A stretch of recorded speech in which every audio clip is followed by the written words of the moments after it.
Moi, je parle de la beauté de la culture ouïghour dans ce livre pour ouvrir les yeux des gens. Pourquoi ce peuple est important? Il est si important que votre peuple aussi. Pourquoi ça vaut le coup d'apprendre? Pourquoi ça vaut le coup de se poser la question et s'intéresser de cette cause et de ce peuple? Surtout lorsqu'il y a des problèmes comme ceux-là qui sont liés à des colonisations, des destructions de populations, on pense tout de suite à des actions comme par exemple le boycott, les manifestations, toutes choses comme ça. Mais ce qu'on oublie et qui est l'essentiel, c'est l'écriture. Pourquoi? Parce que souvent, quand un système colonial commence, on élimine les mosquées, on ferme les écoles, on enferme les savants, on empêche les intellectuels de parler et on brûle les bibliothèques. Et à partir du moment où l'information ne peut plus être diffusée, les lieux de rencontre n'existent plus et les livres qui transmettent l'information ne sont plus disponibles, eh bien on peut petit à petit effacer la mémoire d'un peuple et remplacer ce peuple-là. En fait, seulement le peuple qui est oppressé peut comprendre le peuple oppressé. Mais si on peut lire des mémoires, des histoires et certains livres aussi, on a la possibilité de revivre ce que les gens ils vivent. C'est important de lire. Si on regarde la lecture aujourd'hui, c'est un acte de résistance et qui perdure dans le temps. Les gens, ils se divisent en deux. Ceux qui lisent et ceux qui écoutent ceux qui lisent. Et donc pour parler de ce peuple et pour parler de l'importance de l'écriture pour pouvoir résister, eh bien on a deux invités avec nous. On a Guzelia, donc qui est l'auteur de ce livre, qui va justement nous parler d'elle, de son parcours, puisque justement elle est ouïghour, donc elle est concernée comme nous tous, mais encore plus donc porteuse d'une identité. Elle va nous permettre donc de comprendre l'importance de transmettre cette histoire. Et on a avec nous Bouzaid, qui est un membre fondateur donc de la librairie Al-Bayina, qui a étudié dans de nombreux pays, qui est imam, qui a beaucoup de connaissances et qui va donc nous accompagner également en nous faisant part d'une réflexion, on va dire, spirituelle autour de tout ça. Et bien sûr, après, il y aura un échange qui va être fait avec le public pour qu'on puisse échanger sur toutes ces questions. Et pourquoi, en fait, avoir choisi ce titre, donc écrire pour pouvoir résister? Parce que souvent, quand un peuple est combattu, ce n'est pas uniquement la terre ou ce n'est pas uniquement les hommes qui sont combattus, mais c'est également une langue, c'est également une mémoire. Et donc, à travers l'écriture, eh bien, même si ça a l'air silencieux et ça a l'air pas grand-chose, ben en fait, c'est comme ça que de manière durable, on peut permettre à un peuple de continuer de vivre à travers un livre, justement. Et quand bien même il est combattu, eh bien, sa mémoire et sa valeur est toujours transmise au cours de l'histoire. Donc, pour commencer tout de suite, je vais donner la parole à Guzelia. Si vous pouvez vous présenter, parler de vous, de votre parcours, avant donc qu'on entame la discussion autour du livre. Merci beaucoup Thomas et Al-Bayina d'avoir soutenu ce livre et cet événement et tout le monde d'être venu ici. Et en tout cas, je m'appelle Guzelia Marisova. Voilà, je suis ouïghour. Je suis née au Kazakhstan et après je suis venue en France à l'âge de 18 ans. J'ai fait mes études ici. J'ai aussi eu l'opportunité de faire les études un petit peu partout dans le monde, alhamdoulilah, et aussi pouvoir travailler. Mais la question de l'identité était toujours pas facile. Je pense que vous pouvez me comprendre parce que vous êtes soit des immigrants vous-même ou vous êtes des enfants des immigrants. Et je pense que la question de l'identité personnelle, elle se pose toujours, et spécifiquement quand on est déjà... en fait, il y a différents stades déjà, quand on est teenager, quand on est enfant aussi et quand on est adulte. Et moi, j'ai eu ça pendant tout ce voyage partout dans le monde, subhanallah. Et c'est devenu tellement important juste avant que je commence à porter le voile, où je me suis rendu compte que, voilà, qu'est-ce qui est l'identité religieuse, qu'est-ce qui est l'identité culturelle, etc. Mais quand je suis devenue mère, c'était encore plus difficile parce que mon mari est indonésien. Et donc, en Indonésie, on n'a pas de communauté ouïghour. Et je savais pas comment transmettre ma culture ouïghour à mon fils. Et je viens pas de la partie que vous connaissez, la partie chinoise quand on dit, mais on l'appelle Turkestan oriental. Du coup, comme moi je suis pas née là-bas, parfois je me sens que j'appartiens pas vraiment à la vraie communauté ouïghour. Et donc, ce sont des crises d'identité que j'ai eues pendant ma vie. Et subhanallah, je me suis rendu compte que, en fait, chacun appartient à sa culture et peu importe comment. Et la manière dont moi j'appartenais, c'était une imagination qui était passée par mes grands-parents à moi. Ils m'ont parlé de Vatan, ce qu'on appelle, homeland en français. Comment? Oui, Santa, voilà. Et il me racontait, voilà, la nature, comment c'était, les gens, comment ils étaient, leurs vêtements. Et j'avais cette imagination comme dans les animations, comment elle était ma terre, le pays où j'appartiens vraiment. Et donc, je me suis dit, bah, dans ce cas-là, je vais juste essayer d'écrire une histoire qui va transmettre cette image de comment est la terre des Ouïghours. Et pour un petit peu protéger cette propriété intellectuelle en termes politiques, j'ai l'appelé Dopaland au lieu de Turkestan oriental. Voilà. Dopa, c'est un chapeau traditionnel ouïghour que les femmes et les hommes le portent. Voilà, on a un exemple ici. Et il est assez unique. Chez les Ouïghours, je vais juste... Aussi, les Ouzbeks aussi, ils ont des dopas comme ça, mais chez les Ouïghours, c'est plus souvent que chez les Ouzbeks. Et comme vous voyez, on peut le plier comme ça. Ça fait un petit triangle. Et pourquoi elle était fait comme ça? Pour que ça soit plus facile pour les hommes de le mettre dans leur poche de chemise. Et après, voilà, on le ouvre comme ça. Je pense que c'est une géométrie magique, n'est-ce pas? Et aussi, elle est très belle. Elle est très, très beau comme chapeau. Du coup, je me suis dit, il faut honorer ça et on va appeler le pays de Dopa. La deuxième raison, c'est parce que j'étais connectée avec une fille sur Internet qui est toujours une danseuse très connue au Kazakhstan. Et son père, il était un auteur d'un livre qui est... je ne peux pas vous traduire maintenant le titre en français, mais c'est un livre qui parle de différents motifs et des designs des vêtements chez les Ouïghours. Et du coup, son grand-père, il a voyagé dans le Turkestan oriental, dans chaque village, chaque partie, pour vraiment mettre en valeur leurs différences. Parce que chaque tribu, on va dire, ils avaient des différents motifs et différents dopas, justement. Et je me suis rendu compte, quand je regardais son livre, il y en a 60. Et donc, c'est pour ça que je me suis dit, c'est totalement un dopaland parce que c'est un pays des dopas. Voilà. Ok, super. Une question, en fait, parce qu'avant d'avoir écrit ce livre, vous avez écrit un livre sur la Palestine, donc les maisons volées. Pourquoi, en fait, écrire des sujets aussi graves à hauteur d'enfants? Pourquoi s'adresser aux enfants? Alors, j'imagine que c'est pour toucher tout le monde, pas que les enfants, mais pourquoi s'adresser dans des sujets aussi graves, en particulier aux enfants? Oui. Alors, d'abord, le premier livre que j'avais écrit, c'était celui-là. Mais je l'ai pas publié avant parce que quand c'était presque prêt, j'ai perdu ma motivation de parler d'une histoire heureuse des Ouïghours qui voyagent dans leur pays. Parce que vous connaissez très bien ce qui s'est passé après, il y a 2 ans, le 7 octobre, pardon. Et subhanallah, moi, j'avais des cauchemars chaque nuit. Je pouvais pas concentrer sur mes projets personnels. Et donc, c'est à ce moment-là que je me suis dit, non, il faudra que je fasse quelque chose pour la Palestine aussi. Mais je ne suis pas palestinienne. Déjà, c'était mon mari, en fait, qui m'a dit, il faudra écrire une histoire pour les Palestiniens. Mais j'ai dit, déjà, pour écrire un livre pour les Ouïghours, ça m'a pris 3 ans. Comment je vais écrire un livre pour les Palestiniens? Je ne connais pas bien leur histoire. Je ne connais pas ce qui se passe là-bas. Mais alhamdoulilah, je pense que tout dépend des intentions. J'ai dit à mon illustratrice qu'il faudra qu'on fasse quelque chose pour la Palestine, mais je ne sais pas quoi. Il faudra qu'on réfléchisse. Et j'ai commencé à rencontrer beaucoup de personnes d'origine palestinienne qui m'ont dit on va t'aider.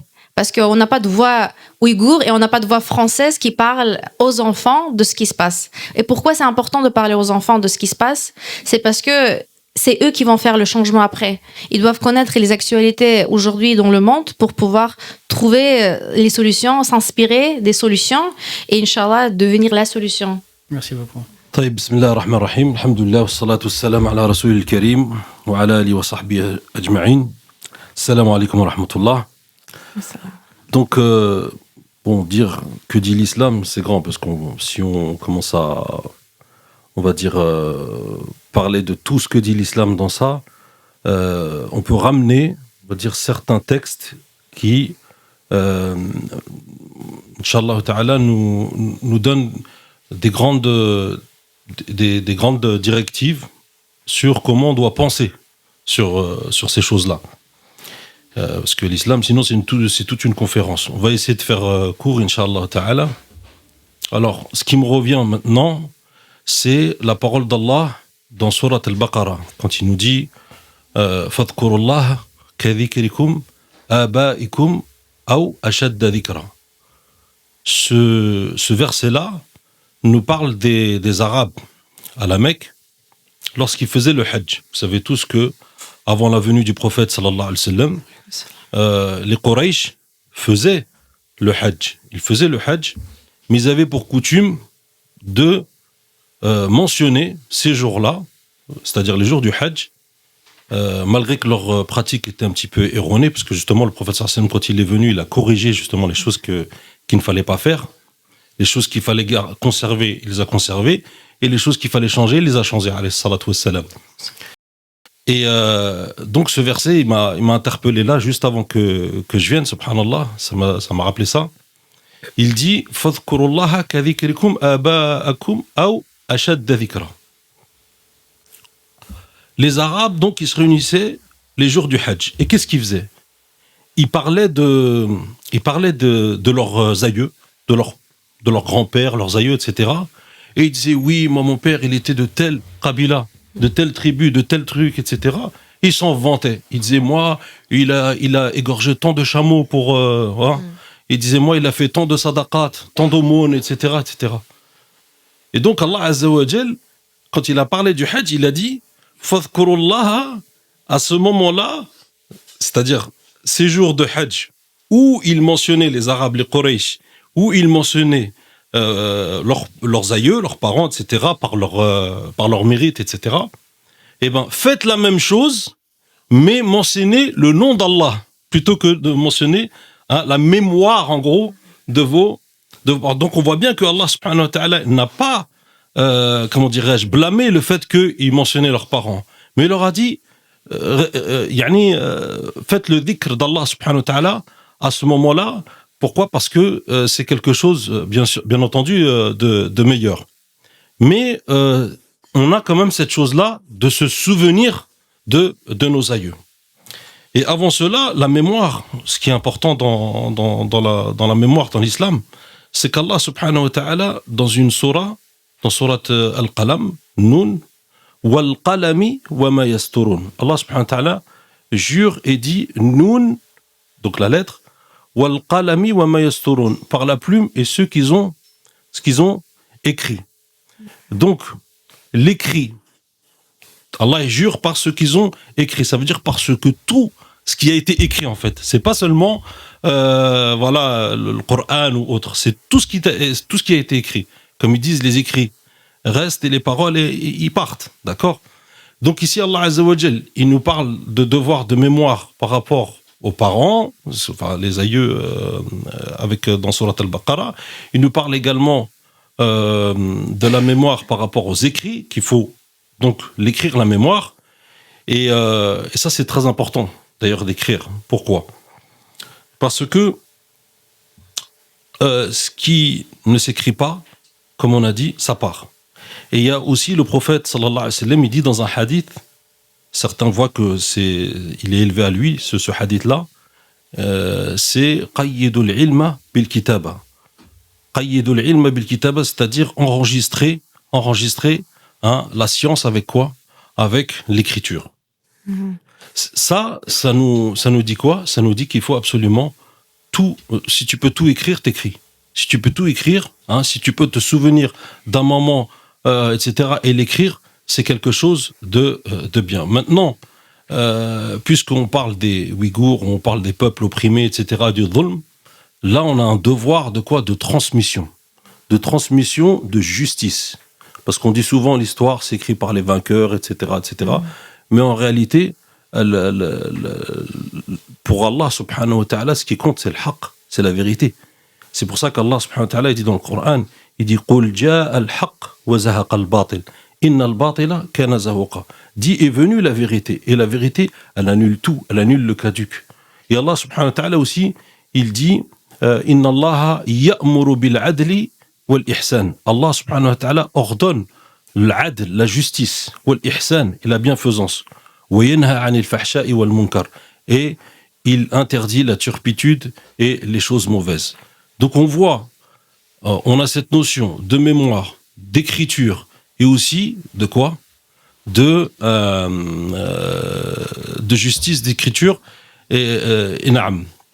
De justice et d'écriture, et aussi le fait que les Arabes faisaient cela.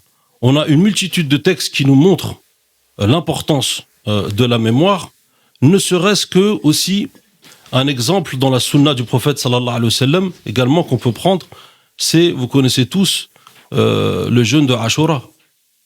Et le jeûne de Ashura, qu'est-ce qu'on fait? On jeûne ce jour-là, mais en l'honneur de quoi? Le prophète sallallahu alayhi wa sallam, il arrive à Médine. Qu'est-ce qu'il voit? Il voit les gens du livre faire quoi? Jeûner ce jour-là. Il voit les juifs donc jeûner. Et lorsqu'il les interroge, alayhi salatu wassalam, ils disent nous faisons cela en mémoire de quoi? De Moussa alayhi salam, parce que Allah subhanahu wa ta'ala a sauvé Moussa ce jour-là. Donc ils reconnaissent, ils commémorent ce jour-là via une ibada, c'est-à-dire via une adoration, et en se souvenant ce jour-là. Certains disent aussi que c'est ce jour-là, le jour de Ashura, où Allah subhanahu wa ta'ala il a sauvé aussi Nuh alayhi salam. Nuh alayhi salam, lorsqu'il l'a sauvé avec l'arche. Donc ils disent que c'est tombé aussi à Ashura. Donc cette notion de une date, commémoration, remercier Allah subhanahu wa ta'ala par rapport à ça, tout ça c'est la mémoire. D'accord? Donc ça ne va pas à l'encontre en tout cas des textes coraniques, et on voit bien encore plus avec la sunna du prophète sallallahu alayhi wa sallam. Je pense que ça suffit par rapport à la mémoire. Je pense. Allah alam.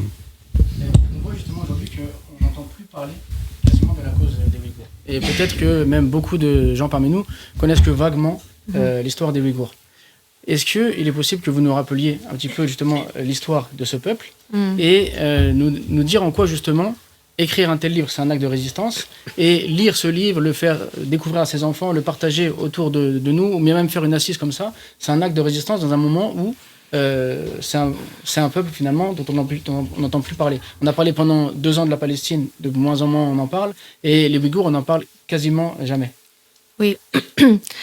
Alors moi je suis pas expert de l'histoire ouïghour déjà, j'apprends toujours moi-même, mais juste pour vous faire comprendre, c'est un peuple turcique de l'Asie centrale. Et moi, la première fois quand j'ai appris à propos de mon propre peuple en tant que l'ancienneté du peuple, c'était quand j'étais aux États-Unis dans le musée de l'histoire naturelle. Et donc, ils avaient une carte avec des peuples différents de chaque région du monde. Et pour l'Asie, c'était les Ouïghours, en fait. Du coup, c'était le premier peuple qui a créé la civilisation en Asie centrale. Avant, en fait, il n'y avait pas de Ouïghours comme on connaît les Ouïghours aujourd'hui. Ça faisait partie d'une population des Turciques qui était beaucoup plus civilisée, et ils faisaient aussi la diplomatie avec beaucoup d'autres pays. Ils étaient aussi des conseillers diplomatiques des royaumes autour de leur pays. Par exemple, Genghis Khan, il avait plusieurs conseillers ouïghours qui apprenaient leur élite comment écrire et lire. Et jusqu'à aujourd'hui, par exemple, les Mongols, ils utilisent l'écriture ouïghour. À part ça, ils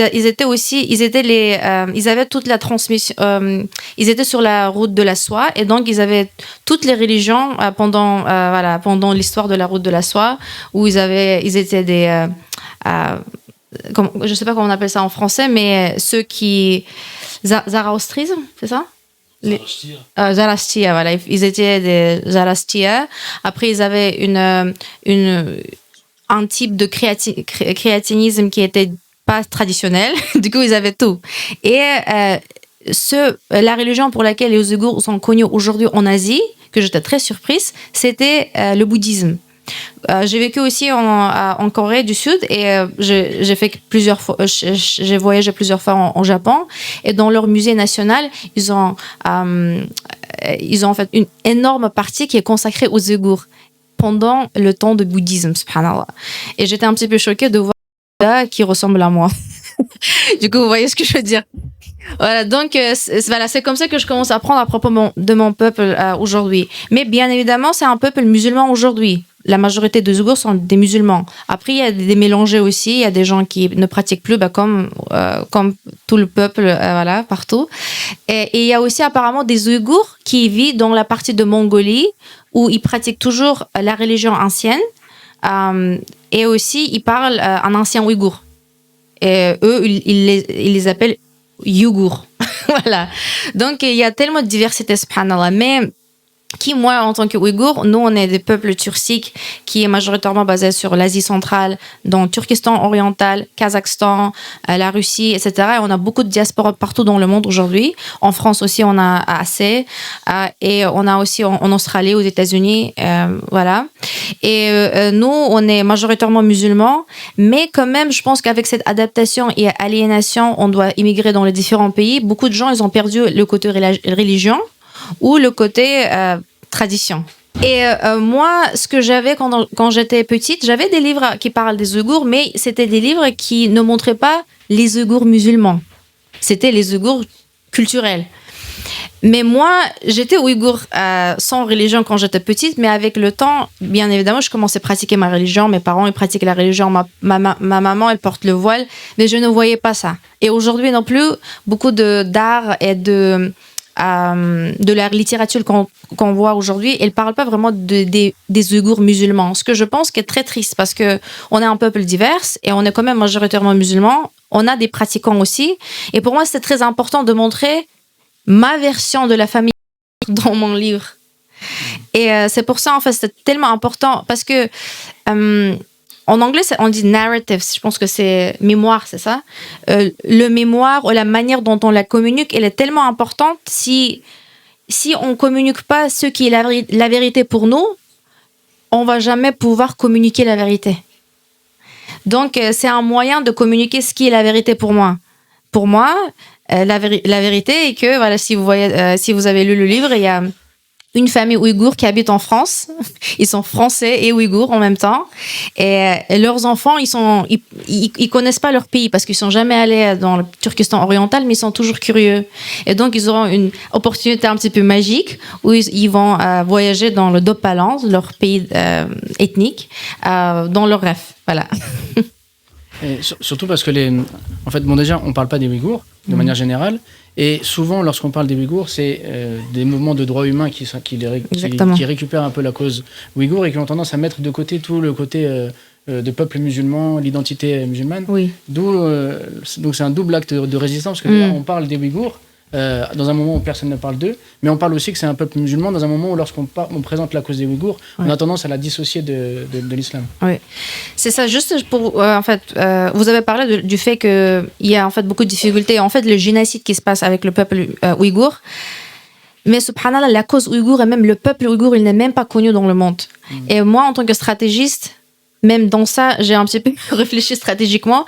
Comment créer ce mémoire des Ouïghours et cette résistance et l'envie des gens pour pouvoir vouloir continuer cette cause, il faut la connaître et il faut la connaître par les stats. Pourquoi on s'associe beaucoup avec la cause palestinienne? Parce qu'on en parlait tout le temps.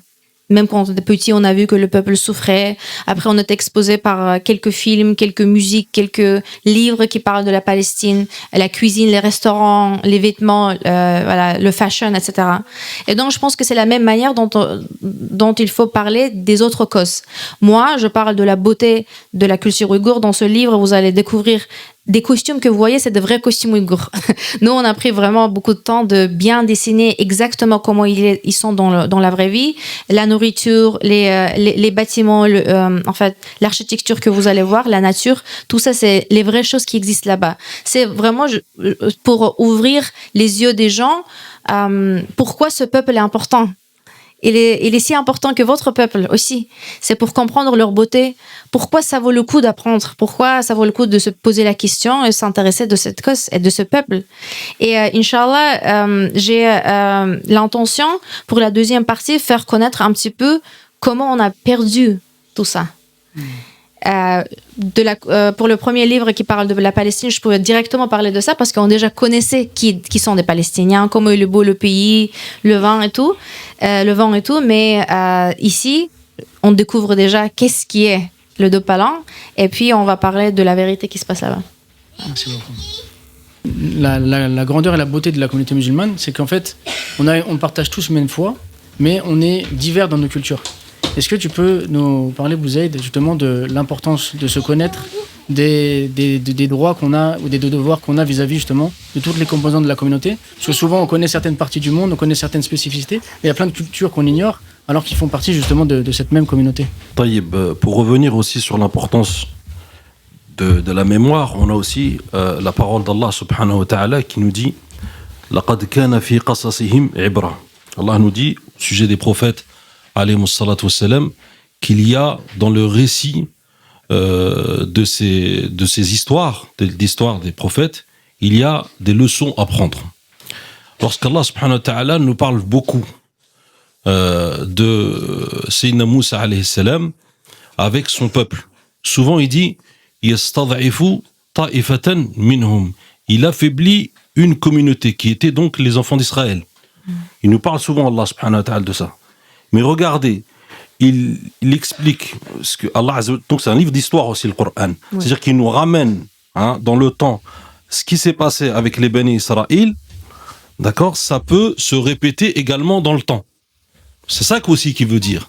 C'est que pourquoi l'histoire de Moussa alayhi salam est répétée dans le temps, est répétée beaucoup dans le Coran, c'est la plus répétée. L'histoire de Moussa alayhi salam avec les fils d'Israël, c'est la plus répétée dans le Coran.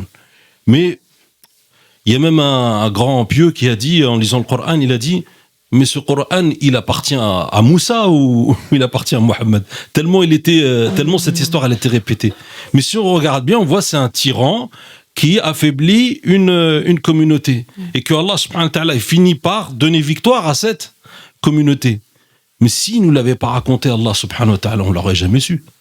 C'est pour ça qu'Allah dit dans le Coran, minhum man qasasna alayka wa minhum man lam naqsus alayk. Il y a des récits qu'on t'a récités, mais il y a des récits qu'on t'a pas récités. Ça veut dire que quand est-ce qu'ils ne sont pas récités, c'est Allah Azza wa Jalla, s'il a décidé de ne pas le donner, c'est peut-être parce qu'ils avaient la même chose, etc. Mais qu'il fallait plus prendre leçon de tel peuple ou tel peuple. Mais là, je viens d'apprendre que les Ouïghours, c'est quoi? C'est plusieurs Ouïghours. Subhanallah. Ça veut dire qu'il y a plusieurs diasporas. Moi, je pensais que c'était qu'un seul peuple, etc., etc. Donc là, par rapport à la question de Bilal, quand il me dit par rapport la pluralité, c'est ça, des peuples. Donc Allah subhanahu wa ta'ala, qu'est-ce qu'il nous dit dans le Coran sur ça? Premièrement, pourquoi aujourd'hui, d'abord par rapport au texte, Allah subhanahu wa ta'ala, il nous dit Ya ayyuhan nas. يا أيها الناس إنا خلقناكم من ذكر وأنثى وجعلناكم شعوبا وقبائل لتعارفوا إن أكرمكم عند الله يتقاكم. Allah dit ô vous les gens. إنا خلقناكم من ذكر وأنثى. Nous avons créé d'un homme et d'une femme, d'un mâle et femelle. وجعلناكم شعوبا وقبائل لتعارفوا. Et nous avons fait de vous des peuples ainsi que des tribus, des peuples et des tribus, afin que vous vous connaissiez. Afin que quoi? Que vous connaissiez. Inna akramakum indallahi atqakum, certes le plus noble d'entre vous, c'est le plus pieux. Donc ici, Allah subhanahu wa ta'ala nous parle de quoi? Nous dit que le caractère principal qu'on doit retenir chez n'importe quelle tribu ou n'importe quel peuple, c'est quoi? C'est sa piété. Et Allah, il nous dit dans d'autres versets, wa inna hadhihi ummatukum ummatun wahida wa ana rabbukum fa'budun. Et vous êtes une seule, et certes cette communauté-là, la communauté musulmane, vous êtes une seule et unique communauté. Wa ana rabbukum, et moi je suis votre Seigneur, fa'budun. Alors adorez-moi. Donc on a la notion qu'il y a une pluralité, c'est-à-dire qu'il y a plusieurs shu'ub, plusieurs peuples, etc. Mais c'est pas ça qui doit faire notre différence. Nos différences, c'est une richesse, déjà, de base. Mais la seule chose qu'Allah Azza wa Jal regarde, c'est le cœur, la piété. Mais que, fi nafs al-waqt, en même temps, nous sommes une communauté.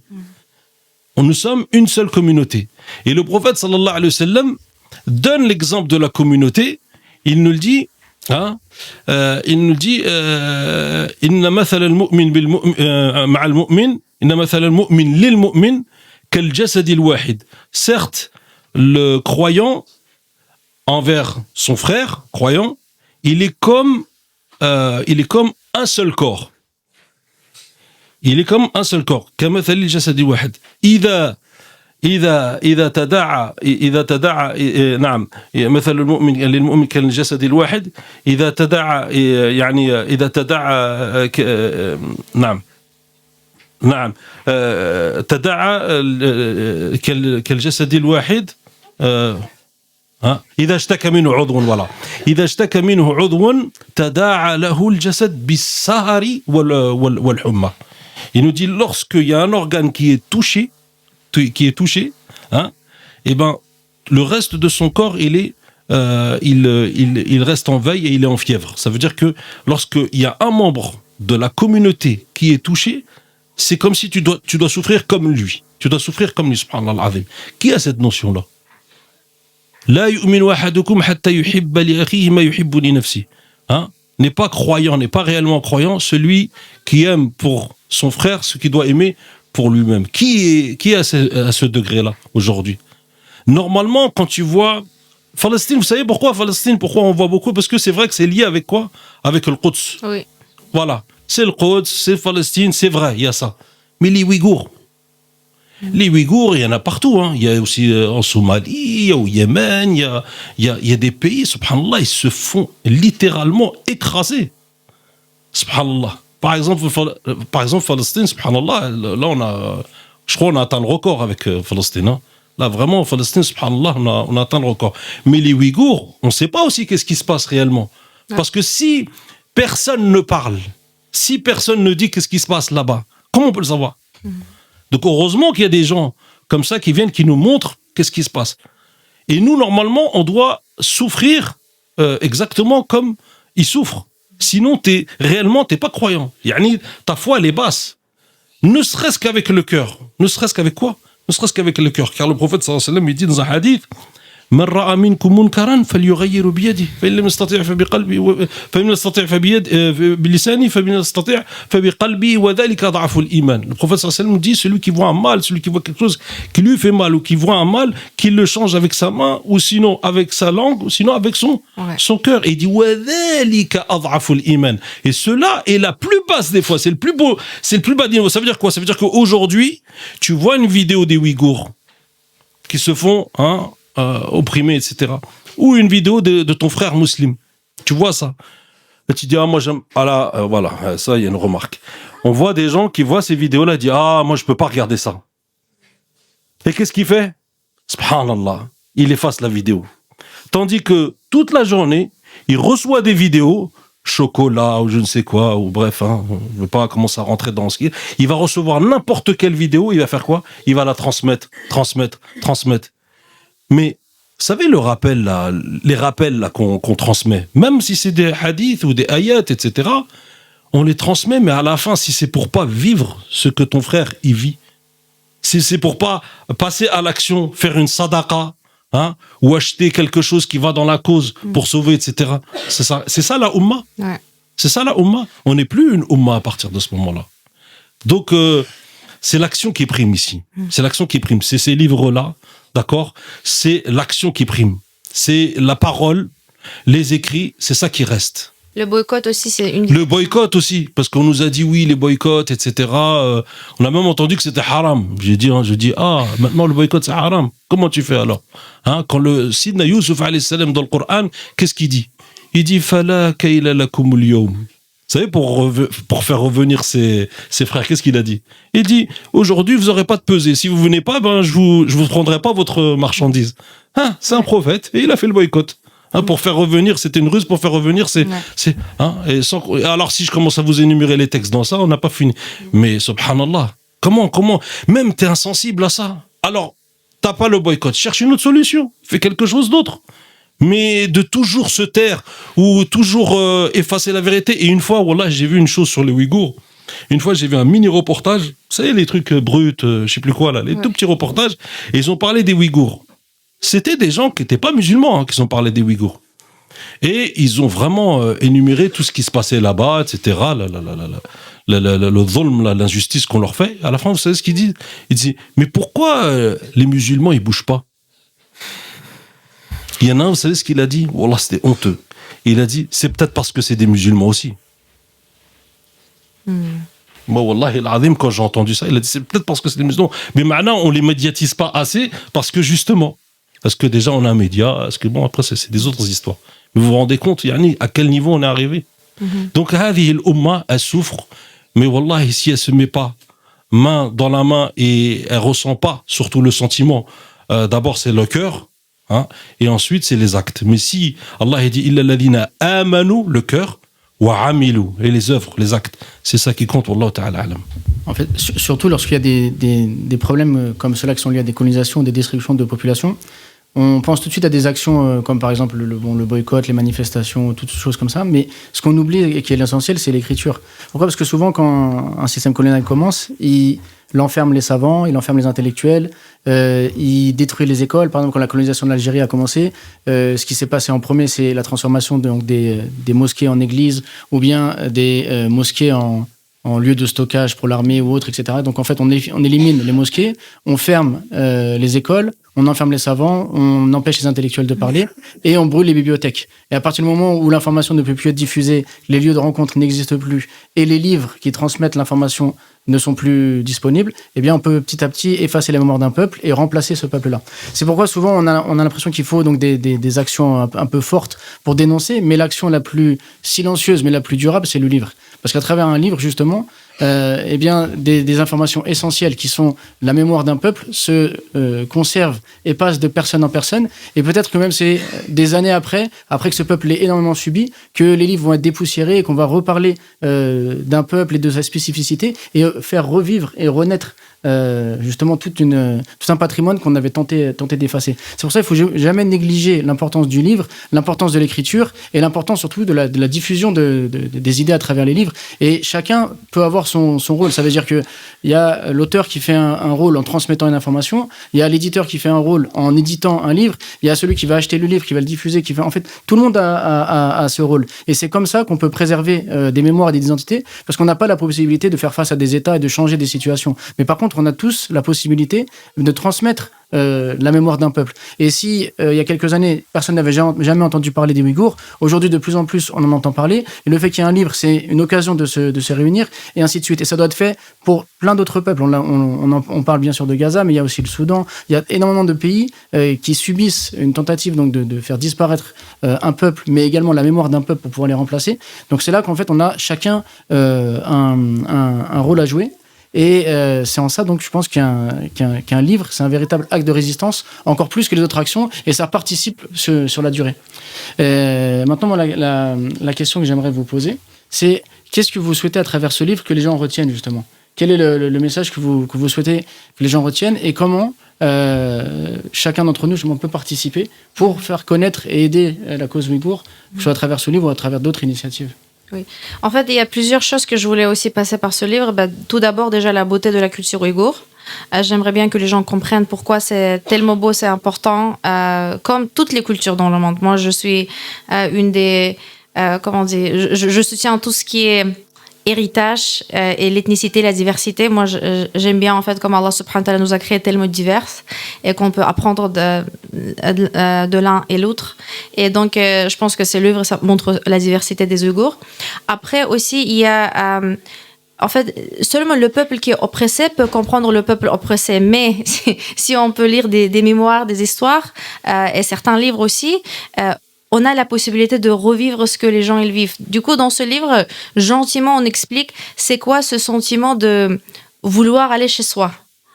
En fait, bien évidemment, moi je crois que toute la terre est la terre d'Allah subhanahu wa ta'ala. Du coup, elle n'appartient à personne. Elle appartient à nous tous. Du coup, peu importe où vous êtes né, où vous vivez, c'est votre droit d'être là. Parce que c'est la terre d'Allah subhanahu wa ta'ala. C'est nous qui ont créé des territoires et l'ont séparé. Mais quand même, quand on a des racines de quelque part, il y a une connexion spéciale. N'est-ce pas? Même scientifiquement, c'était prouvé. Si on vient par exemple de l'Afrique du Nord et on mange des fruits qui grandissent dans l'Afrique du Nord, c'est beaucoup mieux pour notre santé que manger des fraises qui viennent de l'Amérique, par exemple. Donc, je pense que ça montre ça un petit peu, que pourquoi, en fait, quelqu'un qui n'est pas chez soi, mais quand il vient chez soi, il se sent tellement mieux. Et je pense que ce livre montre ça. Et une autre chose qui est... Peut-être il y a certaines personnes qui vont pas aimer ça, mais appartenance, on va dire, aujourd'hui, dans le 21e siècle, il y a certains symboles qui appartiennent aux choses qui n'avaient pas le même le même sens dès le début. Par exemple, l'arc-en-ciel. Aujourd'hui, on associe l'arc-en-ciel avec la communauté LGBT.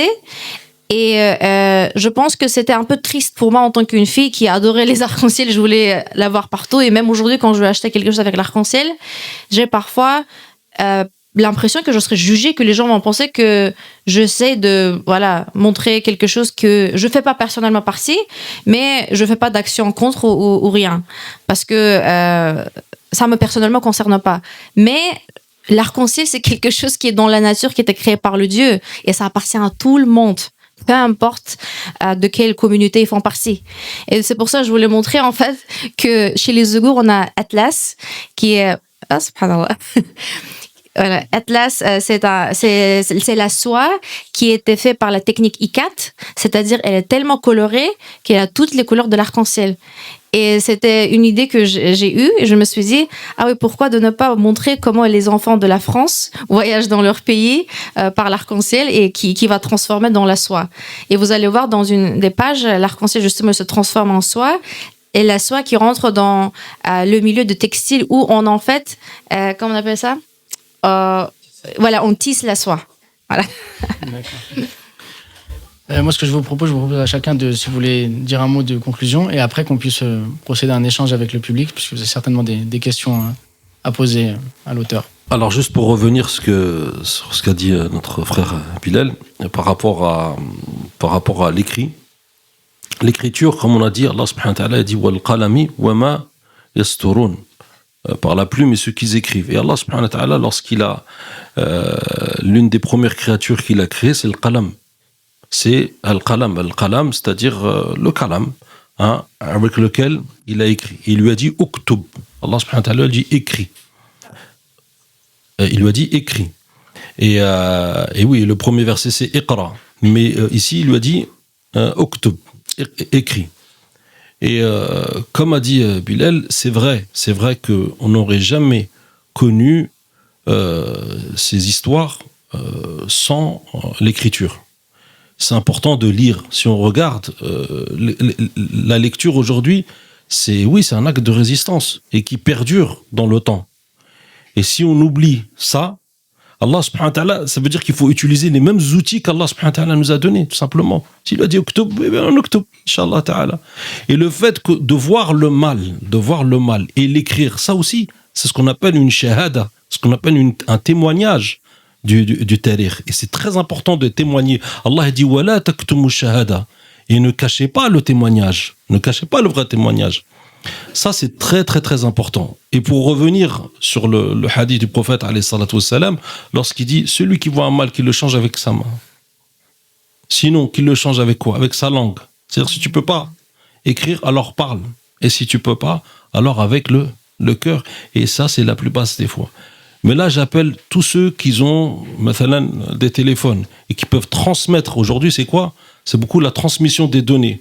Faire connaître vraiment les réseaux sociaux, ce qu'ils ont réussi à faire avec la Qadiyya, avec l'affaire de Palestine, c'était vraiment quelque chose de grand, subhanallah. Et les Ouïghours, comment on a connu les Ouïghours? Nous, c'est via les réseaux sociaux. Sinon, comment on les a connus? C'est avec les reportages. Même les livres, vous avez des livres sur les Ouïghours? On n'en a pas ici. On n'en a pas, on a quelques-uns, c'est tout. On a d'ailleurs là-bas, vous verrez, Inch'Allah Ta'ala, moi avant ça, je ne connaissais pas les Ouïghours. Avant les reportages, on ne connaissait pas les Ouïghours. Donc c'est important le fait de transmettre, mais le mieux c'est avec quoi? C'est avec l'écriture, comme nous l'a dit et défini notre frère Bilal. Donc le témoignage par l'écrit, c'est quelque chose de vivant et c'est quelque chose qui va perdurer. Et dans le temps, si on regarde dans notre patrimoine islamique, on a des livres, subhanallah, qui datent de plus de 1000 ans et ils sont encore avec nous. Et on est là, on les étudie encore. Vous imaginez? S'ils n'avaient pas écrit à cette époque-là, comment on aurait pu profiter de cette science-là, subhanallah al-azim. Et même les hadiths du prophète sallallahu alayhi wa sallam, ne serait-ce que les hadiths du prophète sallallahu alayhi wa sallam, comment on les a connus? C'était des gens qui connaissaient par cœur ou qui ont vu le prophète sallallahu alayhi wa sallam, qui ont témoigné, ils ont fait une shahada et ensuite ça a été écrit. Mais au départ, c'était interdit même d'écrire les hadiths. Et ensuite, ça leur a été permis parce qu'ils avaient peur qu'il y ait un mélange avec le Coran. Moi, ça c'est encore un autre sujet. Mais c'est pour vous dire l'importance d'écrire. Même vous, dans vos mémoires, c'est important d'écrire. Même vous, pour demain, transmettre. Nous, combien on aurait voulu que nos parents, par exemple, nous expliquent, ou nous disent qu'est-ce qu'ils ont vécu. Ne serait-ce que transmettre cette mémoire-là. Transmettez les mémoires à vos enfants. Ne rendez pas cette chose-là méprisable. Vraiment. Ça, vous rentrez même dans le hadith où le prophète sallallahu alayhi wa sallam dit la tahqiranna min al-ma'ruf shay'a. Ne méprise pas une chose qui est bien, même si elle est petite. Donc, essayez toujours de transmettre ces choses-là que vous avez vécues, que, subhanallah, des fois, sur une histoire ou deux histoires que tes parents t'ont racontées, ça a forgé en toi un principe. Ou deux principes. Ou trois principes, et tu les as gardés toute ta vie. Subhanallah. Alors, imagine-toi si tu... entre guillemets, tu blindes tes enfants avec quoi? Avec des histoires, avec des mémoires, et subhanallah, nous, ce qu'on a, notre richesse, notre umma, c'est que on est une umma, on est riche dans l'histoire. On est vraiment les abtal, les héros qu'on a, que ce soit chez les hommes, que ce soit chez les femmes, que ce soit les contre-exagérations, au bout de la Chine, chez les Ouïghours, ou là, comme il nous a dit, en Afrique du Nord, ou dans tous les pays, subhanallah azim, on a de quoi raconter. On a vraiment la madda, on a vraiment de quoi raconter en question de matière, on a vraiment beaucoup à raconter. Donc, Inch'Allah ta'ala, essayez vraiment de transmettre, Inch'Allah, autant que vous pouvez, et ne serait-ce que par vos téléphones. Wallahu ta'ala alam. Moi, si j'ai une question, c'est tout à l'heure, vous nous avez dit qu'il y avait plusieurs Ouïghours. Moi, j'aimerais bien en savoir plus, diaspora, c'est ça, Il y a plusieurs Ouïghours, j'aimerais bien en savoir plus, ça. C'est la question. Pour répondre maintenant, en fait, nous, on est catégorisés normalement par les régions dont on vient. Par exemple, du coup, justement, je parle des régions principales dans le livre. Il y a Roulja, il y a Kashgar, il y a aussi Dolan. En fait, c'est différent, voilà. Il y en a plusieurs, en fait, beaucoup plus que ça, mais j'ai quand même pris les principaux. Il y a des régions, ils sont connus par le type d'habit qui est un peu différent.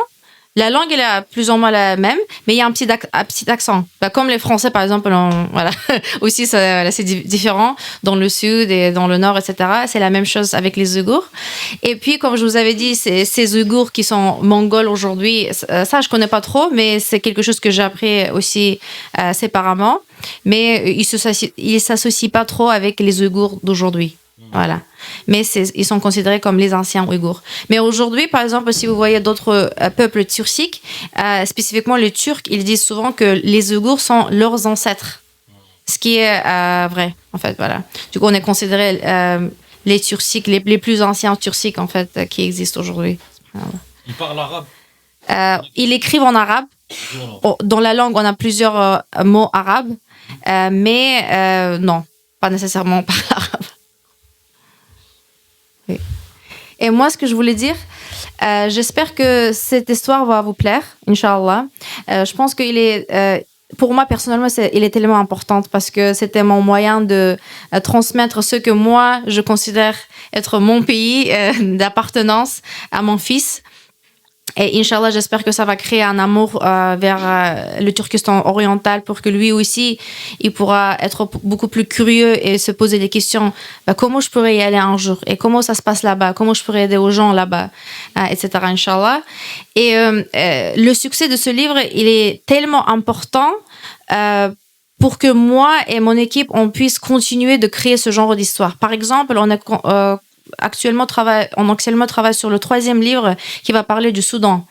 Et ça, je fais pas toute seule, je fais avec une femme soudanaise qui habite à Qatar, en fait. Et elle a aimé les histoires que j'écris. Et en plus, elle fait homeschooling. Du coup, ses enfants, ils étudient à la maison. Et elle fait ça toute seule, subhanallah, 4 enfants. Et j'ai dit, mashallah, ma soeur, il faudrait absolument que vous écrivez un livre. Et elle m'a dit, si c'est avec toi, pourquoi pas? Du coup, alhamdoulilah, on a écrit un livre qui est assez unique, mashallah, et on finalise. Et si, Inch'Allah, Dopaland va bien fonctionner, je pense que Al-Bayyinah, il va nous soutenir aussi pour publier le 3e livre, Inch'Allah. Salam alaikum wa rahmatullah. J'ai ma question qui s'adresse à tous les trois, parce que à vous trois, vous couvrez tous les métiers qui sont liés à l'écriture et au livre, que ce soit maison d'édition, écriture, etc. Et ma question, c'était, je pense qu'on est beaucoup dans ce cas-là, on n'a pas ces talents d'écriture, mais on veut soutenir ceux qui écrivent. Donc comment soutenir des écrivains, mis à part acheter les livres et les lire, mais comment soutenir une maison d'édition, comment soutenir des écrivains, et comment soutenir cette transmission de savoir si nous-mêmes on n'écrit pas. Et bien sûr la lecture, mais à part ça, est-ce qu'il y a d'autres moyens qui peuvent vous être utiles en fait, que ce soit les maisons d'édition ou les écrivains? En fait, la meilleure manière de soutenir, c'est de participer à des événements comme celui-ci, parce que ça fait vivre justement la rencontre, etc. C'est bien sûr d'acheter les livres, mais c'est également d'en parler autour de vous, de vos proches, sur les réseaux sociaux, etc. Et c'est également d'être là dans les moments de difficulté, parce que là, par exemple, actuellement, il y a beaucoup de maisons d'édition qui rencontrent des difficultés, que ce soit lié à de la répression, que ce soit lié à des difficultés financières, etc. Le fait de sentir qu'il y a une dynamique, parce qu'en fait, quand on travaille dans l'édition, en fait, on va à contre-courant. C'est-à-dire, si aujourd'hui on voulait devenir riche, on ouvrirait des restaurants, ou on irait dans la consommation, etc. Quand on participe à la diffusion donc de la culture, du livre, etc., on essaie de générer de la conscience. Et générer de la conscience, ça veut dire que c'est un travail collectif qui ne peut pas se faire que par l'éditeur ou que par l'auteur ou par le libraire, etc. Ça se fait par toute une communauté en fait, qui croit dans ce projet et qui est conscient qu'avec un peu de connaissances, ça peut générer beaucoup de conscience. Et beaucoup de conscience, ça peut générer des actions et un changement par la suite, même si ce sera sur une génération, 2 générations, même si peut-être nous, on ne le verra pas. Donc, il faut que tout le monde se sente concerné en fait, par ce type de projet. Parce que si aujourd'hui, on peut acquérir des connaissances par le livre, c'est parce qu'en fait, il y a des gens qui achètent le livre. Si les gens achètent le livre, on a les moyens de faire un deuxième livre. Si les gens parlent du livre et qu'après, il y a des cercles de lecture qui se mettent en place, ça fait que les idées germent dans la tête des gens et après, ça permet de générer des actions, etc.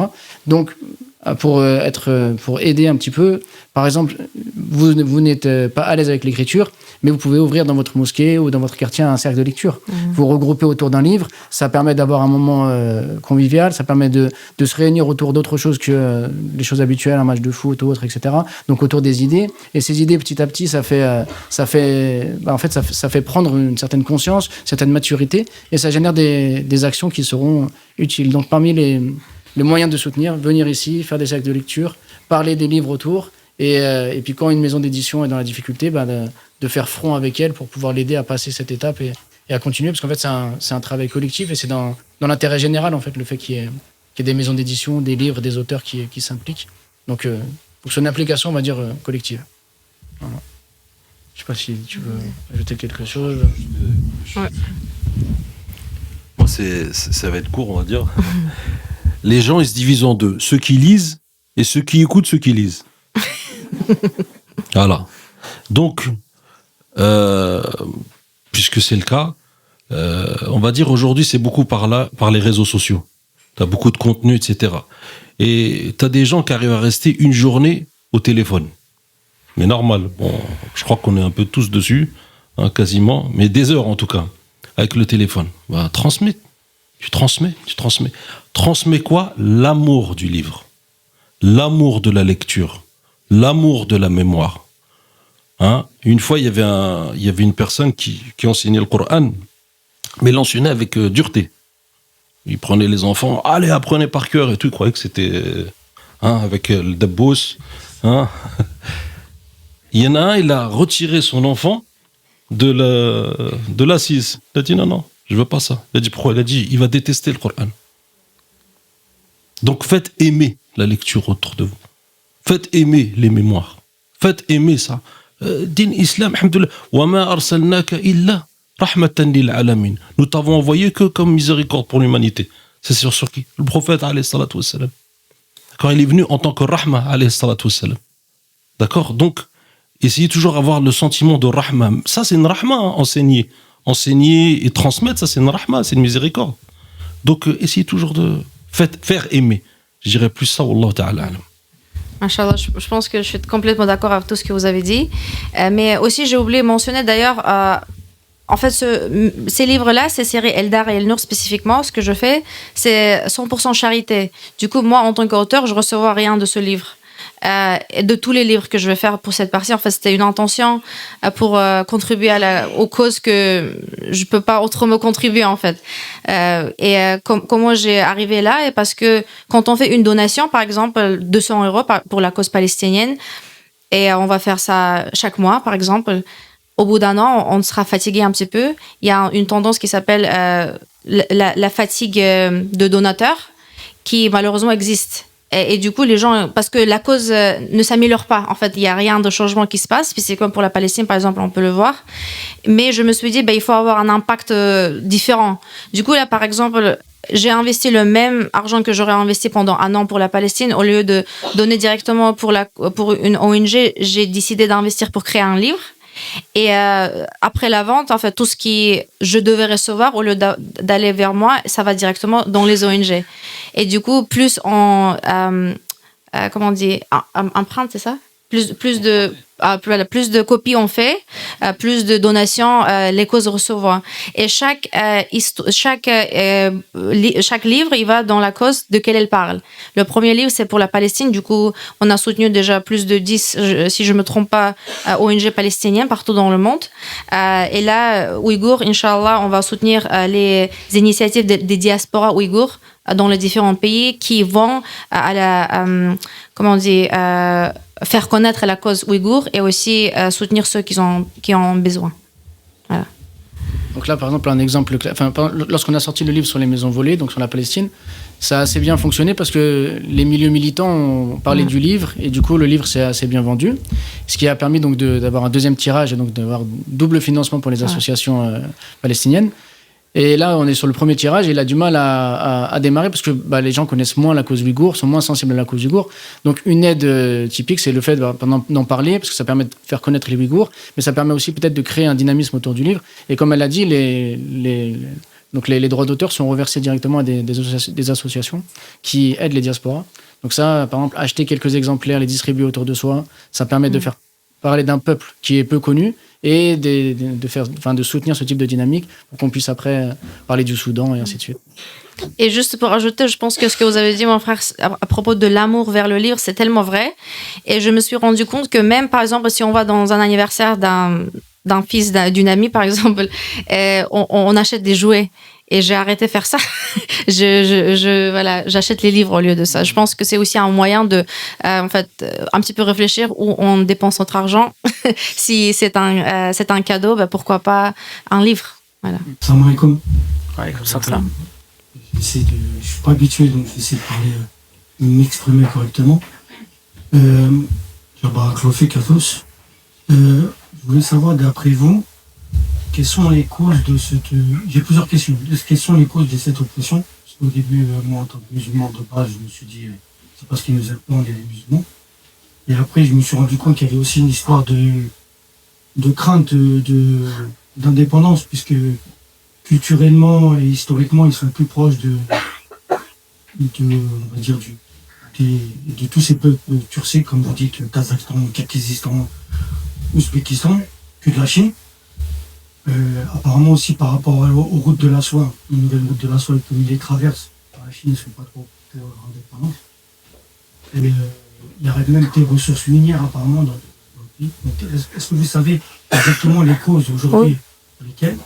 Et ma deuxième question, c'est par rapport aussi si vous parlez beaucoup des diasporas, mais on sait qu'en Chine, il existe beaucoup d'ethnies musulmanes.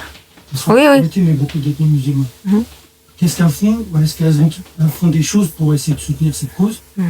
Et pareil pour le Kirghizistan, le Kazakhstan, les routes de la soie avant les traverser, donc elles ont des rapports avec la Chine. Mais qu'est-ce que font ces pays? Est-ce que ces pays entreprennent des choses par rapport à tout ça? Parce qu'on a l'impression que c'est un peu comme la Palestine, en fait, tous ces pays qui... C'est exactement comme ça. C'est juste, ouais. Qui les entourent, on n'a pas l'impression qu'ils réagissent. Il y a définitivement plusieurs questions, mais je vais essayer à faire un petit peu, donner une réponse qui va couvrir tout. Déjà, en fait, la raison pour laquelle cette région de Turkestan de l'Est Turkestan oriental est tellement intéressante pour la Chine est parce que 70% des ressources naturelles viennent de cette région. Vous vous rendez compte? Et 90% de coton de la Chine vient de cette région. 90% de toute la Chine vient de là-bas. Subhanallah. Et comment j'ai appris, c'était spontané. J'étais au Japon. Ils sont connus pour les serviettes qui s'appellent Imabari. Et c'est un coton organique qui est de la haute qualité. Mais ça vient pas du Japon. Le coton vient de Turkestan oriental. Et c'est comme ça que je commence à faire la recherche et je commence à boycotter tout ce qui est made in China. En fait, au maximum possible, parce que c'est pas totalement possible avec cette monopolie aujourd'hui. Subhanallah, aussi, le Turkestan oriental, en fait, cette partie, les Chinois, ils appellent Xinjiang, il est en fait vraiment stratégique. La location, elle est hyper stratégique. Du coup, c'est pour ça que je vous ai dit tout à l'heure, c'est exactement comme avec la Palestine. La location est stratégique, les ressources, et aussi une histoire qui est un petit peu sensible, parce que les Ouïghours, avant, ils s'associaient aussi avec plusieurs autres ethnies qui étaient autour de l'Asie centrale, qui étaient des ennemis des Chinois. Et les Chinois, ils ont beaucoup souffert. Et même les peuples turciques aussi, ils souffrent. Mais c'était pas nécessairement les Ouïghours. Mais quand même, certains historiques chinois, ils interprètent comme c'était les Ouïghours. Du coup, ils créent cette narration qui, en fait, programme les Chinois comme les Ouïghours, c'était des ennemis. Voilà. Après, il y a plein de stratégies génocidaires qu'ils font depuis des années. Et d'ailleurs, ça fait aussi 70 ans, juste exactement comme avec la Palestine, parce que ça, après la guerre, la Deuxième Guerre mondiale, ce qu'ils font, en fait, ils ont déloqué les Chinois d'origine de vivre dans cette région. Et aujourd'hui, vous avez déjà la deuxième génération des Chinois qui viennent de la région de Turkestan oriental. Autre chose qu'ils font, c'est, comme Thomas avait mentionné avec l'Algérie, la conversion des mosquées dans les lieux un petit peu, on va dire, vagues, qui ne sont pas vraiment des mosques. La pratique de la religion pour les Ouïghours spécifiquement, elle est limitée. Il y a toujours le contrôle avec les officiers qui marchent dans les rues. Ils regardent ce qu'ils font les Ouïghours. Il faut faire attention de ne pas parler la langue, parce que si on ne comprend pas, ça veut dire que vous conspirez quelque chose. Les intellectuels sont emprisonnés en tant que terroristes, juste parce qu'ils sont des intellectuels de l'histoire ou de la religion, etc. Du coup, tout ce que vous avez déjà vu se passe dans les pays où il y avait une oppression, une occupation, un génocide, tout ça, ça se passe là-bas. Pourquoi on ne le connaît pas ? Parce que, comme vous connaissez, la Chine, elle est très avancée en technologie. Ils ne laissent pas autre technologie entrer dans leur pays. Pourquoi la Palestine est tellement connue? Parce que ils ont quand même des moyens d'avoir Meta, Facebook, Instagram, et donc pouvoir partager tout ce qui se passe là-bas. Les Ouïghours, comment ça se passe? Il y a des camps de concentration. C'est bien ça? En français, voilà. Et du coup, ils les ont mis là-bas. Certaines personnes qu'ils ont identifiées en tant que dangereux. Mais souvent, ce sont des intellectuels, des professeurs, des mamans avec plusieurs enfants. Et ils l'ont mis là-bas et personne ne peut y entrer. Et si vous entrez en tant qu'un gouvernement qui veut voir ce qui se passe là-bas, ils sont rééduqués pour devenir plus assimilés avec la culture chinoise. Mais en tant que Français, Algériens ou Ouïghours, imaginez, vous êtes là en France et vous serez dans un camp pour être assimilé d'être Français. Est-ce que vous pensez que c'est un droit humain? Bien sûr que non. Et est-ce que vous pensez qu'ils apprennent comment être chinois? Je pense pas. Je pense que c'est quelque chose de plus que ça. Et bien évidemment, c'est déjà prouvé parce que plusieurs personnes qui ont pu sortir de là-bas, ils étaient stérilisés pour ne plus avoir d'enfants. Par exemple, si c'était des femmes, ils étaient violés dans tous les sens possibles.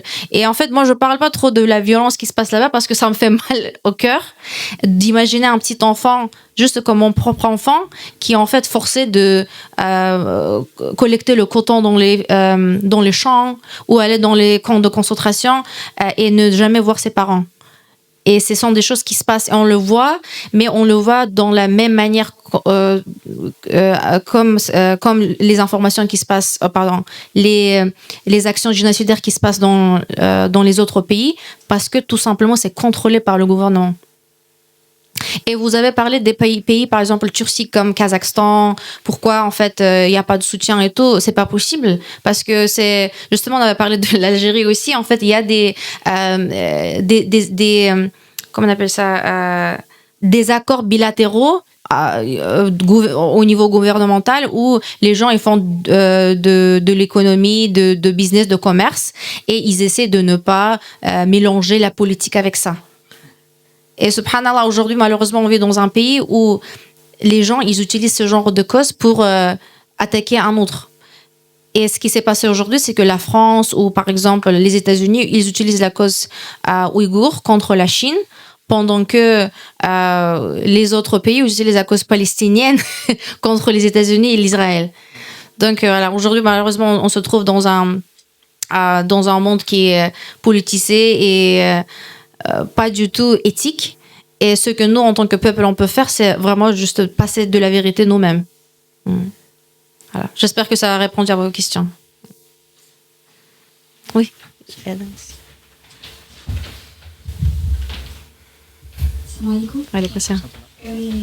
merci parce que avec les événements du génocide en Palestine, j'avais fait le choix de parler de ça à ma fille. Je me suis toujours demandé si c'était le bon choix et le fait d'avoir des livres qui en parlent, qui décident pour les enfants, voilà, ça nous conforte dans ça. Je voulais savoir au niveau des Ouïghours, est-ce que la nationalité dans d'autres pays elle est reconnue ou c'est un peuple dont on ne reconnaît pas à l'international la nationalité? Vous voulez dire l'ethnicité, c'est ça? Oui. C'est possible d'avoir pour un Ouïghour et français d'avoir un passeport. Il n'existe pas. Il n'y a pas de pays ouïghour. C'est pour ça, dans le livre, je l'ai appelé Dopalante. Les Chinois appellent ce territoire Xinjiang. Nous, les Ouïghours, on appelle Turkestan oriental. Aujourd'hui, les gens qui habitent dans cette région-là, ils ont le passeport chinois. Si, ils ont un, mais ils n'ont même pas le droit de l'avoir. C'est un différent traitement comparant aux autres peuples chinois. Et d'ailleurs, je me suis rappelé, votre question était à propos d'autres musulmans qui vivent en Chine. C'est un traitement complètement différent parce qu'ils sont chinois d'origine. Ouais. Et en fait, en termes de la reconnaissance, est-ce que les gens ils connaissent l'ethnie ouïghour? Oui, ils connaissent, ça dépend de quel pays. J'ai l'impression qu'en France, on connaît un petit peu plus qu'on connaissait, par exemple, à Singapour.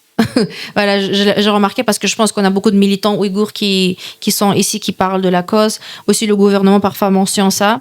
Mais les pays, par exemple, comme Malaisie, l'Indonésie, ils sont majoritairement musulmans, ils connaissent ce qui se passe là-bas, mais ils se positionnent complètement neutres. Oui. Non, pas du tout. Pas d'organisation? Non, c'est un région autonome. Et voilà, c'est tout. Il n'y a pas de, voilà, il y a pas d'identification, comment on dit, avec un passeport ou un système gouvernemental séparé, non. Ça appartient à la Chine, actuellement, occupé par la Chine. Salam alaikum. J'aimerais vous poser une question, à savoir à qui s'adresse votre livre? Le livre, tout d'abord, il s'adresse aux enfants de la culture différente du pays où ils habitent.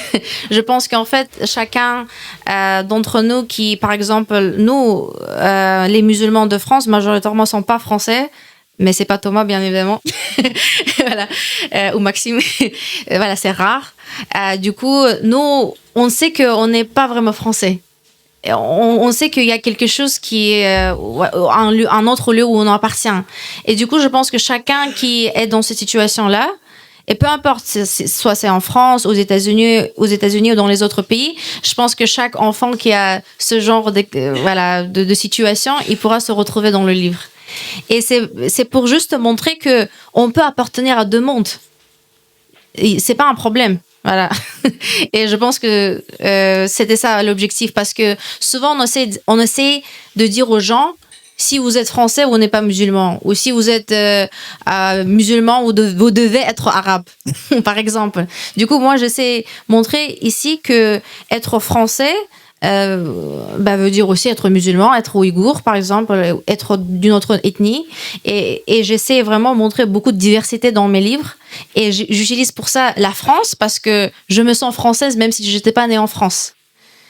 Et je pense que c'est tellement important pour nous de pouvoir pas mélanger, mais d'avoir la confiance de toutes nos identités différentes. Parce qu'aujourd'hui, on est dans un monde qui est divers, qui, à cause de différentes guerres, occupations, colonisations, immigrations, et aussi les mariages mélangés, on se trouve dans une situation internationale globale où on doit être sans excuse en tant que, à propos de notre identité. Et je pense que ce livre, il vraiment célèbre cette diversité, Inch'Allah.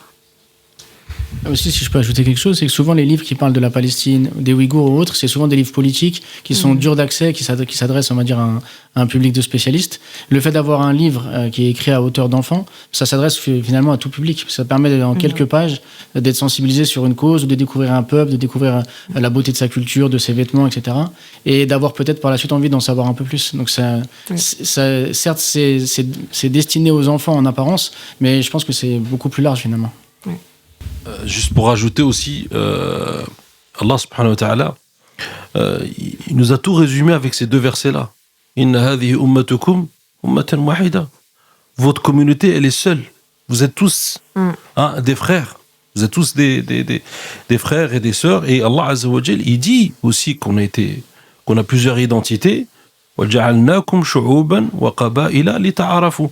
Vous êtes des peuples et des tribus on vous a fait peuple, on vous a créé en tant que peuple et tribus afin que vous connaissiez que l'un va vers l'autre. Les ta'arafu, d'ailleurs les ta'arafu, vous voyez, il y a le mot arafa. Arafa, ça veut dire connaître.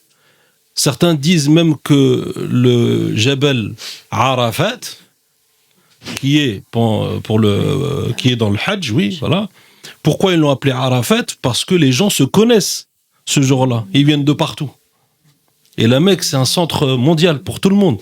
Donc cette notion on est tous une communauté, même malgré nos identités, parce que l'histoire de la notion de l'identité, moi j'aimerais bien d'ailleurs que Bilal nous en dise plus sur l'identité. Il n'y a pas une identité. Comme d'ailleurs notre sœur nous l'a dit, il n'y a pas une seule identité. Si tu peux nous faire d'ailleurs le tafsir de ça, là, l'histoire des identités, parce qu'il a lu un livre dans ça, je sais. Non, en fait, Amin Malouf, il a un livre qui s'appelle Les identités meurtrières, dans lequel il explique qu'on a tous plusieurs identités, et souvent lorsqu'on est pointé du doigt pour une identité, qu'on a tendance à s'y accrocher encore plus. Mais donc on est tous partagés par plein d'identités, et en fait on ne doit pas les mettre en opposition les unes avec les autres. Chacune elle nous compose nous-mêmes, donc on a notre identité de musulmans, notre identité de français, nos origines qu'on peut avoir. Et comme on a une communauté qui est unique, qui est unie par le kalimat at-tawhid, mais qui est diverse par la manière dont elle va se vivre en fonction des cultures, connaître ses frères et sœurs ouïghours, connaître ses frères et sœurs palestiniens, ses frères et sœurs du Maghreb, d'Afrique, etc., c'est un devoir, et c'est l'occasion de ce genre de rencontre. Ça permet justement de découvrir un peu nos différentes identités dans cette communauté qui est unique par kalimat at-tawhid, mais qui est diverse par sa culture, quoi. On pourrait croire que Bilal c'est un Algérien, mais c'est pas un Algérien. D'accord? Et ce soir, on est tous un peu ouïghours. On doit être ouïghours ce soir. Si on n'est pas ouïghour, on n'a rien compris ce soir. Voilà.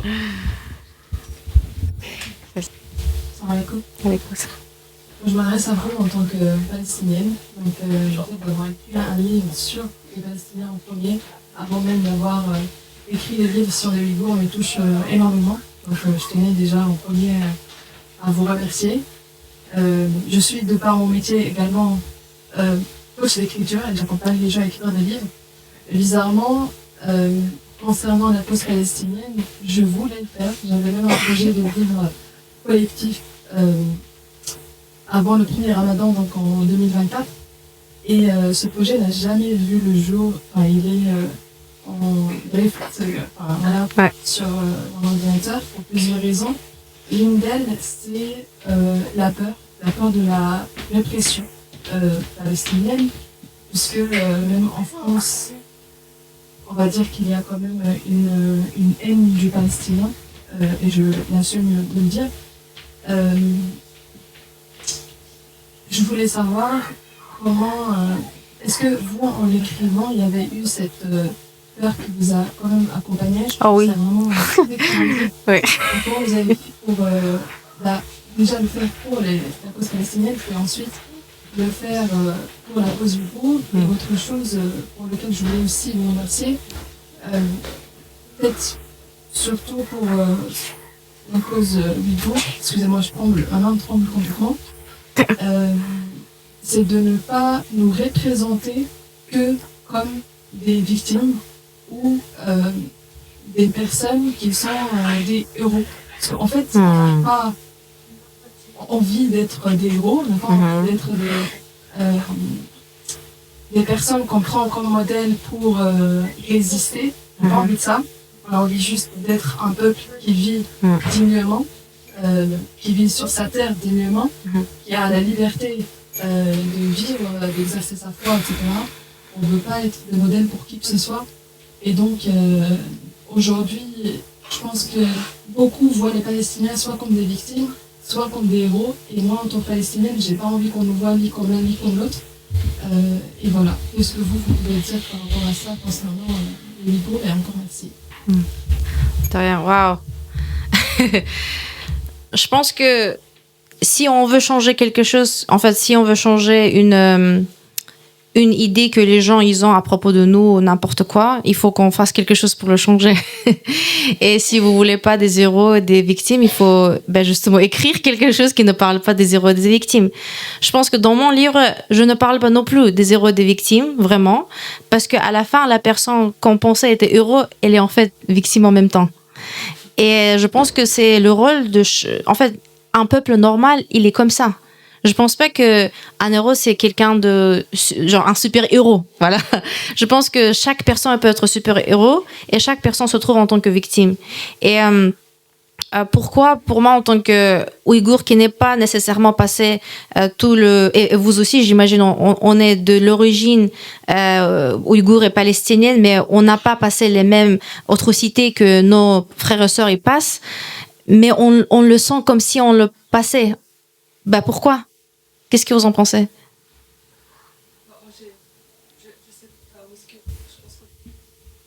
Oui. Ah, ok, oui. Ok. Oui, du coup, c'est... D'accord.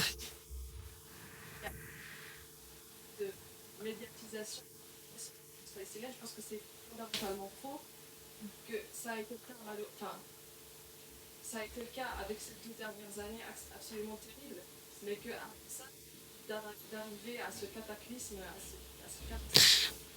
Oui. Ça fait combien de temps que vous êtes en France? 11 ans. Exactement, il y a 12 ans que je faisais mes études et c'est comme ça que j'ai découvert la cause palestinienne. Bien évidemment, les dernières 2 années, c'est on peut même pas comparer, je sais pas comment, mais c'est the most trendy topic globally, right? Mais j'ai connu la cause palestinienne il y a plus de 12 ans en France. Et on n'en parle pas au Kazakhstan, par exemple. Et comment j'ai connu, j'ai invité ma copine juive regarder un film qui était projeté à propos de la Palestine. Et elle m'a dit, tu rigoles, je vais pas y aller. J'ai dit, pourquoi? C'est faux. Je dis, c'est faux quoi? Vas-y, il faut qu'on apprenne. Et pourquoi je vous dis que c'était plus médiatisé? Vous dites que c'est faux. Moi, je dis que non, parce que comparant à la cause ouïghour, voilà, c'est pas du tout la même chose. Et comme Imam avait mentionné avant, c'est exactement parce que c'est Al-Quds, c'est la cause musulmane. C'est pour ça chaque musulman, ils se sent obligés de le faire, et même s'ils connaissent pas en détail en fait ce qui se passe. Mais en tout cas, la seule solution que je pourrais penser maintenant, c'est vraiment que nous, les acteurs et les personnes qui sont vraiment liées à la cause, on doit le faire. En plus, vous avez un talent. Vous écrivez. Moi, je ne suis pas vraiment écrivaine. Je suis une personne dans le business, entrepreneuriat. Je suis devenue maman. Je voulais raconter une histoire. J'écris un livre. Et j'ai besoin les maisons d'édition pour m'aider à améliorer mon texte. Mais vous avez un talent et vous serez demandé par Allah subhanahu wa ta'ala pourquoi tu ne dois pas utiliser ce talent pour faire, pour parler pour ton peuple. Et donc, je pense qu'il faut absolument le faire. En plus, vous avez des idées. Vous avez dit votre draft vous attend. Il faut revenir vers lui. Inch'Allah. Nous surprendre avec votre propre histoire. Ok, Inch'Allah. J'avais une question, et déjà merci beaucoup pour toutes vos interventions super pertinentes, merci. Justement, c'était par rapport à votre métier. Vous êtes stratégiste de métier et également du coup autrice de 2 livres, Inch'Allah, et bientôt 3. Et ma question, c'était la suivante, c'est comment vous en êtes arrivé à accepter cette identité d'auteur et l'utiliser pour continuer ce devoir de mémoire sur lequel vous vous êtes lancé. Alors déjà, je pense que... Ah non, c'était un podcast, je me suis dit, j'avais raconté à propos de mon parcours, mais c'était avec Maxime pendant le podcast. Du coup, j'ai fait les études dans le commerce international. Mais si je réfléchis pourquoi je suis devenue écrivaine, je pense que j'aimais toujours lire depuis que j'étais petite, bien évidemment. Et une deuxième chose, j'ai adoré écrire. Du coup, j'aimais bien écrire mes pensées, les difficultés que ça se passe à l'école ou quelque chose comme ça. Par exemple, pendant la pause à l'école, s'il y avait quelque chose qui s'est passé et je trouvais que c'était pas normal, au lieu de se plaindre à quelqu'un, je l'écrivais. En fait, j'ai tellement d'écriture chez moi, ma mère elle connaît. En fait, c'est Ya Allah, pourquoi c'est passé comme ça? Et en fait, j'aimais m'exprimer à Allah subhanahu wa ta'ala comme ça. Et c'est des diaries, en fait, c'était mais juste mes mémoires à moi. Et je savais qu'un jour je vais écrire quelque chose, mais je savais pas quand et pourquoi, parce qu'il faut avoir une vraie cause pour commencer à le faire. Il faut avoir une passion. Et c'est commencé avec le livre d'enfant. Je n'ai jamais pensé que je vais faire ça. Je pensais que ça sera un mémoire de, je sais pas, de quelques temps comme ça. Mais c'était, subhanallah, un livre d'enfant qui était plutôt facile parce que c'était comme si je parlais avec mon enfant et que je lui racontais l'histoire. Mais je pense que quand même je vais essayer de développer plus ce skill parce que je m'y trouve bien. Je pense que je pourrais vraiment... En fait, chaque personne elle a son histoire, n'est-ce pas? Nous, on a plusieurs identités, on apprend beaucoup de choses. Il y a les causes qui nous touchent plus quand on est jeune et ça change avec les années. Il y a des choses qu'on apprend, qu'on oublie, etc. Et je pense que c'est tellement important de pouvoir l'écrire pour pouvoir communiquer avec les autres personnes. Et aussi, une autre chose que j'ai remarqué, subhanallah, j'étais écrivaine même pendant que j'étais en France, parce que j'étais réfugiée en France. Et donc, j'ai rencontré beaucoup d'autres autres réfugiés, mais j'ai eu mes papiers beaucoup plus tôt que les autres personnes. Et pourquoi? Parce que je savais écrire, j'ai écrit mon histoire, je l'ai donnée, et les gens, ils m'ont posé des questions, j'ai répondu, on a eu. Mais beaucoup de personnes ne pouvaient pas écrire ça. Subhanallah. Et plusieurs personnes sont venues me voir et m'ont dit comment écrire ton histoire. J'ai dit tu me racontes, j'écris. Ils me racontaient leur histoire, je posais des questions, comment c'est passé, tout ça, et je l'écrivais. Du coup, je pense que c'est juste une capacité de pouvoir collecter les informations et le mettre dans une manière logique pour comprendre ce qui s'est en fait passé. Et c'est quelque chose qui doit se pratiquer. Et moi, apparemment, je l'ai pratiqué sans savoir, subhanallah, parce que je voulais juste aider aux réfugiés qui ne pouvaient pas écrire leur propre histoire parce que soit ils savent pas écrire, soit ils savent pas comment mettre leurs idées, en fait, leur propre histoire dans un papier.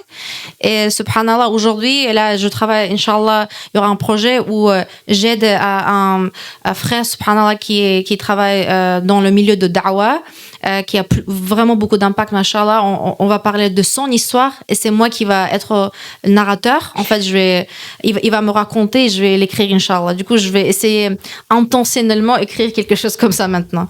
Et du coup, si par exemple vous réfléchissez en tant que comment je pourrais commencer à écrire, je pense qu'il faut juste pratiquer. Voilà. Juste si je peux rajouter quelque chose, Inch'Allah. Ce qu'il y a de plus cher chez le Bani Adam, c'est sa dignité.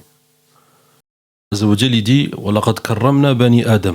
Nous avons anobli le fils d'Adam. Mais avec quoi il a anobli? Avec sa dignité. Si tu perds ta dignité, tu as tout perdu في هذه الدنيا. D'ailleurs, le mot ard, c'est-à-dire si on avait à le traduire, il y en a ils le traduisent par honneur. En vérité, ils ont dit que cette parole en arabe, elle n'a pas d'égal. On ne peut pas la traduire. Ard, c'est un petit peu quand on dit arada, ça veut dire tout ce qui s'est passé en toi. Tout ce que tu as eu comme expérience. Tout ce qui t'est arrivé à toi. C'est un peu l'honneur, si on veut. Mais, et c'est en lien directement avec la dignité. Et quand on voit que, ce qui est adjib, c'est que ces deux peuples, que ce soit les Palestiniens ou là les Ouïghours, c'est parce qu'ils ont souffert qu'ils racontent leur histoire, subhanallah.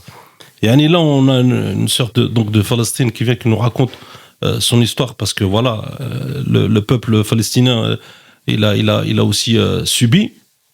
Et on a cette... mais si on regarde, c'est pareil avec l'histoire de l'Algérie, ou si on regarde tous les pays qui ont subi, parce que franchement, c'est pas parce qu'on est algérien, on va dire, parce que moi aussi je suis algérien, mais si on regarde l'histoire de l'Algérie, c'est pas, comme ils disent, 1,5 million de morts. C'est un vrai génocide. Yani, si on parle pas, si on transmet pas, comment se soigner de ce mal? Comment se soigner de ce mal? Ça veut dire que, parce que l'écriture, c'est une thérapie. Oui. L'écriture, c'est une thérapie. Lorsque toi, tu écris, il y a deux obligations déjà par rapport à notre sœur là de Palestine, justement, pour l'accompagner. Vous avez deux obligations. La première, c'est qu'Allah Azza wa Jal, il va vous interroger sur le ilm, cette science qu'il vous a donnée. Si vous avez la capacité d'écrire, il faut écrire. Ça, Allah Azza wa Jal. La zakat du ilm, c'est-à-dire la zakat, la purification, l'aumône de la science, c'est le fait de transmettre, déjà. C'est la première des choses. Deuxième des choses, c'est aussi le fait que Allah subhanahu wa ta'ala, il vous a fait témoin de ce zaman-là. Et ne serait-ce que pour aussi se soigner. Vous savez que ça, c'est une thérapie. Ils disent de prendre un livre, des fois, ou de prendre un cahier et d'écrire tout ce qui t'est arrivé dans ta journée pour te vider. Parce que des fois, tu as envie de te vider. Mais tu vas pas forcément le faire. Si tu trouves personne pour te vider, comment tu fais? Alors les gens, avant qu'ils trouvaient personne, qu'est-ce qu'ils faisaient? Ils écrivaient. Subhanallah, regardez la puissance du qalam, la puissance de l'écrit, qu'est-ce que ça peut rapporter. Donc, Inch'Allah, celui même qui souffre, celui qui souffre de quelque chose, la meilleure nasiha qu'on puisse lui faire, c'est déjà d'en parler ou surtout d'écrire, pour que ça reste, et pour que ça reste aussi un témoignage, bi'inillah ta'ala, pour les gens, les générations futures. Parce que ce qu'il y a de plus cher envers toi, c'est ta dignité. Et quand tu sens qu'elle est touchée, il faut que tu... Inch'Allah ta'ala, en parle. D'ailleurs, les reportages, et je finirai avec ça, les reportages qu'on entend aujourd'hui sur l'Algérie, sur la Palestine, sur les Ouïghours, Wallah, ça leur fait du bien. Les gens, ça leur fait du bien de témoigner, de vider qu'est-ce qu'ils ont eu comme expérience, etc. Et c'est une manière aussi de enlever cette souffrance qu'il y a, l'enlever plutôt que de la garder. Wallahu ta'ala alam. Je pense que je vais juste ajouter, c'est tellement vrai que je pense que la vraie réponse à la question comment je me suis trouvée, c'était la thérapie en fait. Parce que là, comme je racontais, quand j'étais petite, je disais, Ya Allah, pourquoi c'est passé, etc. C'était une manière de faire une thérapie. Et le premier livre, c'était exactement ça. Le livre ouïghour que j'ai écrit au premier, en fait, c'était un rêve. Comment je pourrais passer mon héritage à mon fils. Mais en fait, le livre palestinien, c'était parce que je savais pas comment vivre normal pendant que les Palestiniens ils souffrent comme ça. Et du coup, c'était ma manière de thérapie en fait, de un petit peu libérer mon cœur de cette haine et aussi de je sais pas comment m'expliquer en fait. Tu t'es senti mieux après? Bien sûr, subhanallah, oui. Je senti mieux, mais chaque fois quand je le lis, je pleure parce que je ressens ce que j'ai ressenti avant. Voilà. Bon, on va clôturer là. Merci à tous d'être venus. Il y a des pizzas, donc n'hésitez pas à manger un petit peu. Si vous voulez acheter un livre, avoir une dédicace, c'est aussi possible. Ouais. Et puis au prochain événement, dimanche prochain pour ceux qui veulent venir, avec Louis Blanc sur Napoléon et l'islam, Inch'Allah. Au revoir.